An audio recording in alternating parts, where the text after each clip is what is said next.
When I accepted the job, nobody mentioned that people had disappeared here. They didn't say the tunnel felt wrong after midnight, or that the lights behaved differently when no trains were running. All they said was that it was an overnight maintenance position, quiet work, easy pay. Just inspect the old transit tunnel, check the emergency lighting system, log anomalies, and make it until morning. The tunnel was officially decommissioned, but parts of it still carried power. Backup lines, emergency roads. That's how they explained it.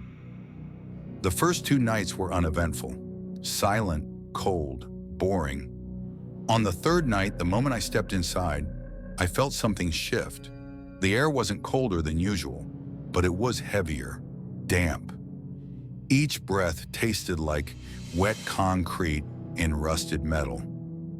My footsteps echoed strangely, as if the tunnel absorbed sound instead of reflecting it. I stopped once and clapped my hands. The echo didn't return the way it should have. I told myself it was just acoustics. I carried a high-powered flashlight, brand new batteries. Normally, its beam could reach far down the tunnel.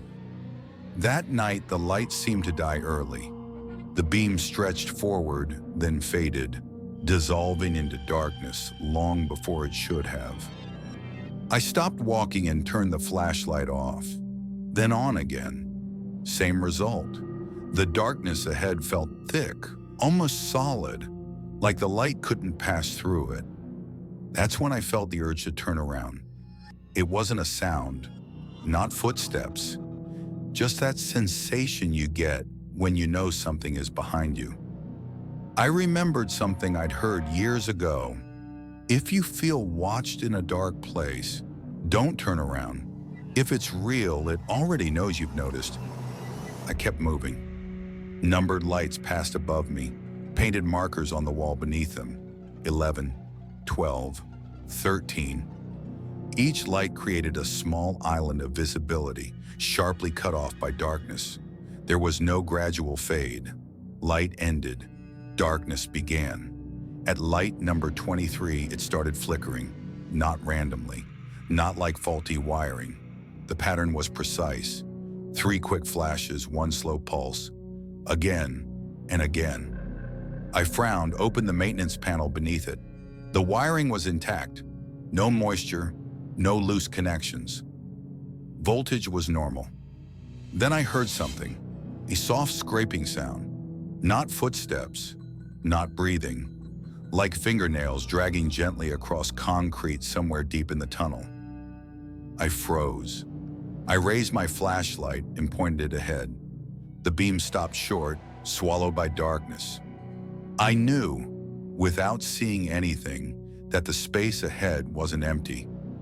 I pressed the radio. Control, I'm at light 23. Do we have anyone else inside the tunnel?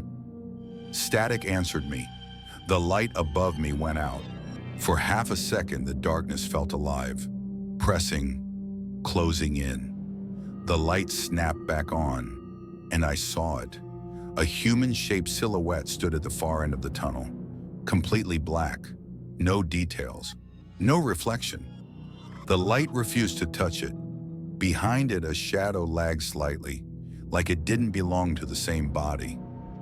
I blinked hard. The silhouette remained. The light flickered again. When it came back on, the figure was closer. My stomach dropped. The realization hit me all at once. It only moved when the light was off. 3 quick flashes, 1 slow. Each cycle, it advanced. I stepped backward, careful not to turn my back on it. My breathing grew shallow. My heartbeat thundered in my ears. I passed the emergency phone mounted on the wall and grabbed the receiver. Static crackled. Then a voice whispered, calm and close, "Don't turn around." I dropped the receiver and kept backing away. Another light ahead of me flickered, then another behind me. The pattern spread, light to light, like a signal traveling through the tunnel. 3 fast, 1 slow. I was trapped between pulses of darkness. That's when I noticed the camera, mounted high on the wall, old, dust-covered, wired directly into the concrete. A red light glowed steadily. Camera 17, recording, and it was pointed directly at me. I didn't move. I couldn't. The red light on camera 17 stayed steady, unblinking, like an open eye that never needed to close.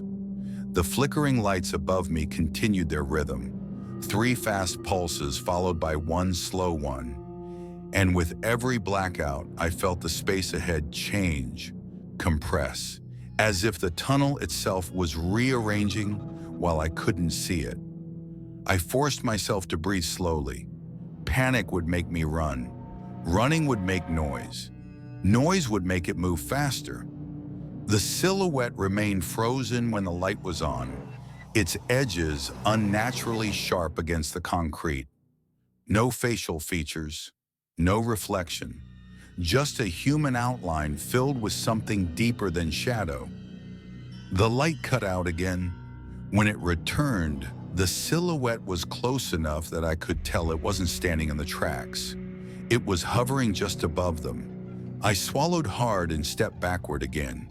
My heels struck loose gravel, the sound too loud in the silence. The silhouette's head tilted slightly, as if it had heard me even while frozen.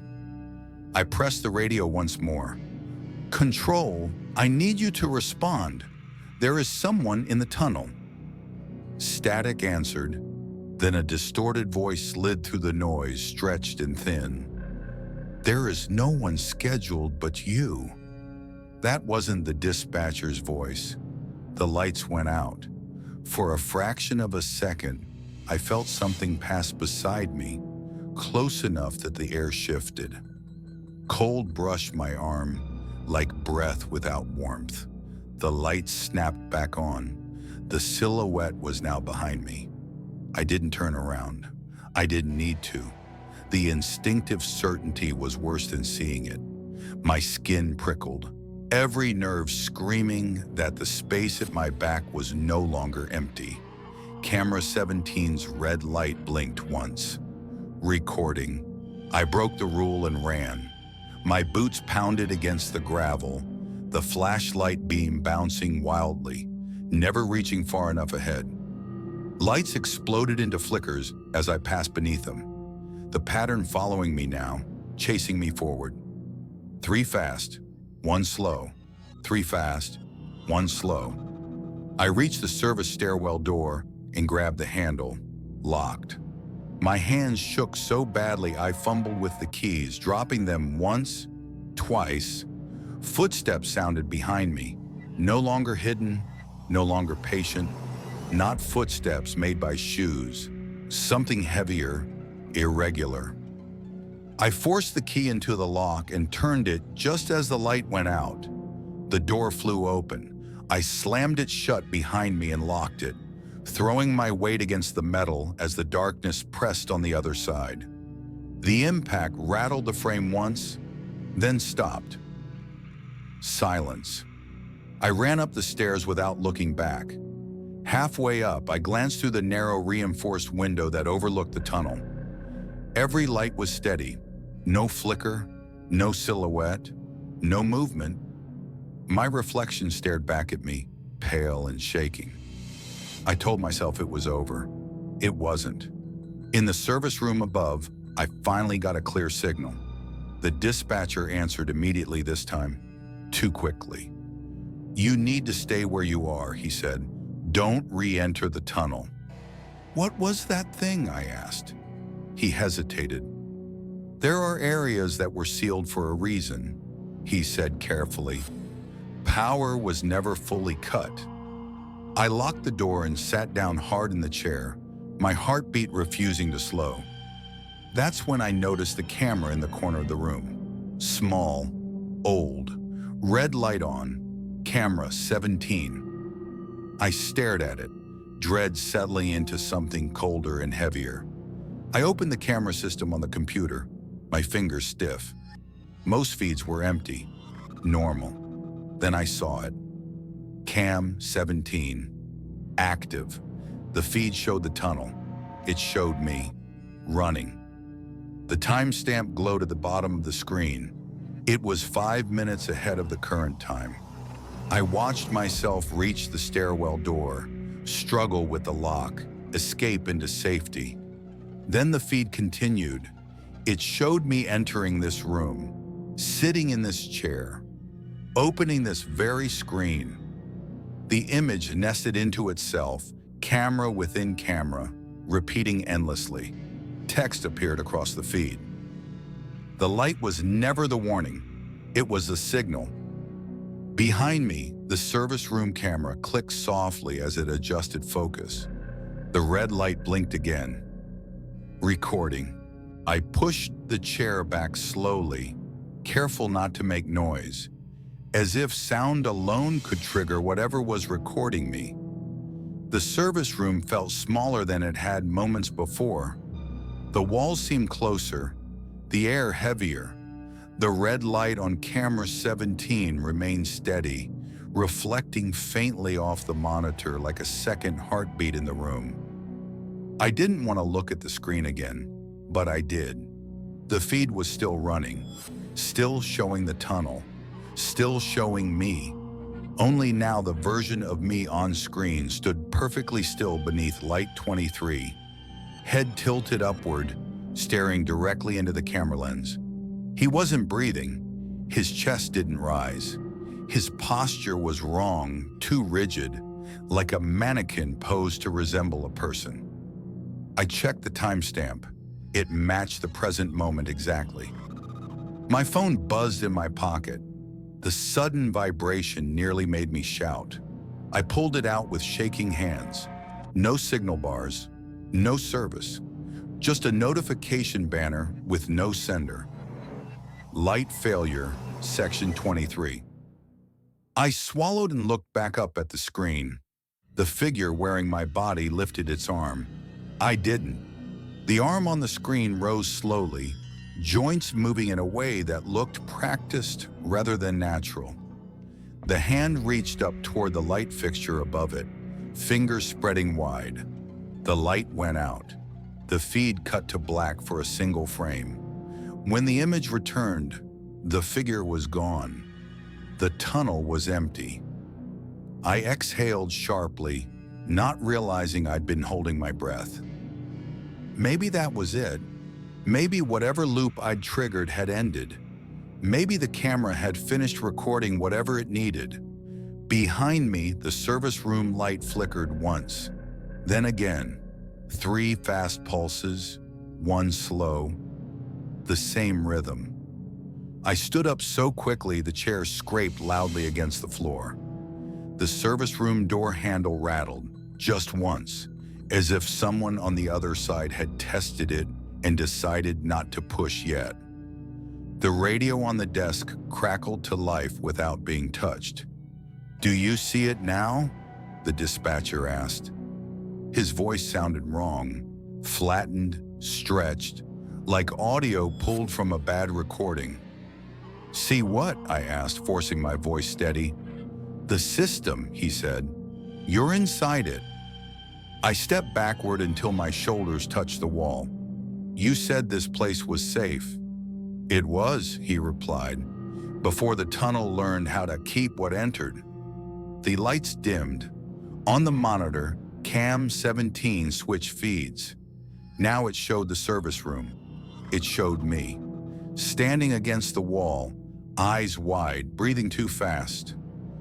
Behind me in the corner of the room where the camera was mounted, something darker than shadow clung to the ceiling, stretched thin as if gravity didn't apply to it. It had no defined shape, just the suggestion of a body pulling itself forward through space it didn't fully occupy. I spun around. Nothing. The corner was empty, but the monitor showed it clearly. "Stop looking at the screen," the dispatcher said urgently. "Every time you confirm the image, it sharpens." "What do I do?" I asked. There was a long pause. "You need to shut the tunnel down completely," he said. cut the power at the source. I'm not going back down there. You already are, he said quietly. The service room door opened, not violently, not forced. It simply unlocked itself and swung inward. Beyond it, there were no stairs, only the tunnel. The numbered lights stretched away in both directions, identical to the section below. Damp walls glistening, rails vanishing into darkness. The air smelled like rust and wet stone. My phone buzzed again. Cam 17, recording continues. The dispatcher's voice came through the radio one last time. Once you step through, don't stop moving. If the light reaches you, you're still real. When it doesn't, the radio cut out. The lights began flickering in sequence, starting at the far end of the tunnel and moving toward me. 3 fast, 1 slow. I took a step forward. The service room vanished behind me. The door closed without a sound. I walked. Each step felt heavier than the last, like the floor was pulling at my boots. The flashlight in my hand flickered weakly, its beam shortening with every meter. I passed light 22, 23. The flashlight beam stopped just short of the next marker. Darkness pressed close, thick and deliberate. I heard movement ahead, not footsteps, not breathing, but the sound of something adjusting its position in the dark, preparing. Behind me, the lights went out one by one. The darkness wasn't chasing me. It was waiting for the moment I stopped believing the light could save me. And I was starting to understand why this place had never been fully shut down. Because once the darkness learned the pattern, it didn't need the tunnel anymore. I kept walking because stopping felt worse than moving. Each step forward was an act of denial, a refusal to accept that the tunnel was no longer just a place, but a process. The flashlight in my hand trembled, its beam barely reaching the next few feet of concrete before dissolving into darkness. The numbered lights above me continued their pattern, 3 fast pulses and 1 slow, not malfunctioning anymore, but communicating, signaling to something deeper than wiring or electricity. I reached light 24. It shouldn't exist. The official plans ended at 23. I knew that for a fact, yet there it was, humming softly, casting a weak circle of illumination that ended abruptly, like the edge of a cliff. Beyond it, the tunnel didn't curve or fade. It simply stopped being visible, as if space itself had been cut away. The air grew colder, my breath fogged in front of me. I felt watched from every direction, not by eyes, but by attention, by a presence that didn't need a shape to know where I was. The realization settled slowly and heavily. The tunnel wasn't hunting me, it was measuring me. I remembered what the dispatcher had said. If the light reaches you, you're still real. I raised the flashlight and aimed it at my boots. The beam touched them, thin but visible. My hands were shaking so badly I could barely hold it steady. I forced myself to look up again, toward the darkness ahead. That's when I heard my own footsteps coming toward me. Not echoes, not delayed sound. Perfectly timed steps, matching my rhythm but approaching from the darkness beyond light 24. I stopped. The footsteps stopped. I took 1 step forward. They did too. My chest tightened. "You're not me," I said out loud, my voice swallowed almost immediately by the tunnel. The lights flickered harder, faster. The rhythm broke. 3 fast became 5. 1 slow became none. The system was destabilizing like it didn't like being challenged. The silhouette emerged, not suddenly, not dramatically. It simply became visible as the darkness thinned around it. This time, it wasn't just an outline. I could see depth, contours, a suggestion of muscle beneath something that looked like skin, but absorbed light instead of reflecting it. Its face was wrong, not blank, not deformed, but unfinished, as if features had been started and then abandoned.